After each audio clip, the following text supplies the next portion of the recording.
Сәлем достар, қалдарыңыз қалай? Мен бүгін сіздерге зарядка істеп көрсетейін деген едім. Что-то фон бір түрлі болып тұр ғой. Барынша жабық киіндім. Бізде қазақтарда білесіздер ғой, былай ашық-шашық киінуге болмайды. Орыстар сияқты бізде сразу өшір, алып таста, сөйлеме, жап деп шығады. Сондықтан енді барынша жабық киіндім. Аса сөге көрмеңіздер. Бүгін тренировкамды бастаймын. Қысқаша, нұсқаша көрсетем. И соңында кіммен бірге істейтінін көрсетем. Өте жақсы істейтін қыз. Боянған да жоқпын. Осы түрмен шыға салдым. Ешқандай оған уақытым жоқ. Тез бала шағам далада жүрген кезде істеп тастайын деп. Сондықтан менімен бірге болыңыздар. Бүгін өте қызықты болады. Тренировка огонь бұда. Енді до конца істеуге постараюсь. Көреміз енді. Ал кеттік. Телевизорға қосып қойғанмын үлкен экраннан. Осы қызбен бірге істеймін, соңында каналын көрсетемін. Керемет.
Тренировканың шаруасы бітті.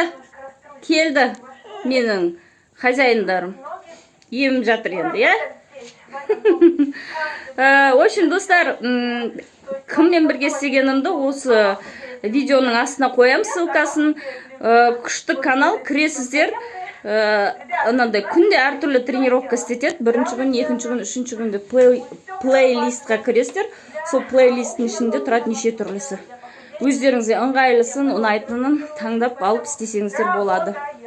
Мына мені бірінші күнгі тренировкам осылай бітті. 20 минутта істедім деді. Бүгінге жарайды, жетеді осы. Енді ертең күн суып кетті, сосын қайтып кетті бала шағам. Жаурап кеткен. Қалғанын ертең емес. Ертең демаламыз. Аптасына 3 күн істейтін боламын. Понедельник, пятница, среда, по-моему, көреміз. Қалай болады, солай көреміз ғой енді. Қолым босаған күні, бірақ 3 рет аптасына істеуге тырысамын. Сау болыңыздар. Тренировка істеңіздер, азыңыздар, денсаулыққа да пайдалы өте. Терледім міне. Тер. Жақсы.